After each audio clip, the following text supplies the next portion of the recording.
En sport, très bonne nouvelle pour les clubs engagés à la 26e édition du championnat de la Ligue nationale de football. Le gouvernement central de la République démocratique du Congo a officialisé sa décision de prendre en charge tous les frais de déplacement des équipes durant la saison sportive 2020-2021. C'est ce qui ressort du compte-rendu de la 47e réunion du Conseil des ministres tenue vendredi à Kinshasa sur l'initiative du président de la République, Félix-Antoine Tshisekedi Tshilombo.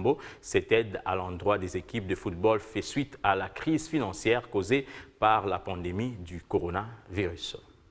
Le ministre nous a rassuré que le gouvernement est en train de mettre en place ces mécanismes d'aide aux clubs au travers les transports. Des assurances matérialisées ce jour. Sur initiative du premier sportif RD congolais, son Excellence Félix-Antoine Tshisekedi Tshilombo, le gouvernement central officialise sa décision de prendre en charge tous les frais liés au déplacement de clubs tout au long de la saison sportive 2020-2021. Décision prise au cours du 47e Conseil des ministres, auquel cette décision avait été abordée et a trouvé une issue favorable du chef de l'État pour aider les clubs de football en cette période de crise.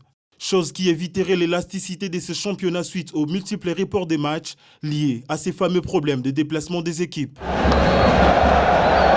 Le président de la République a en outre pris l'engagement de poursuivre les travaux de réhabilitation totale du stade de Martyrs de la Pentecôte afin de répondre aux exigences FIFA. Ces stades étant sous menace de fermeture par la Confédération africaine de football, le ministre des Sports et Loisirs avait lancé au mois d'avril dernier les travaux de réhabilitation de sa partie intérieure, question d'échapper à la sanction de la plus haute instance du football africain. Et à cet effet, les ministres sectoriels en charge du budget, des finances et celui des Sports et Loisirs sont appelés à la stricte observance pour la matérialisation de ces mesures louables du président de la République.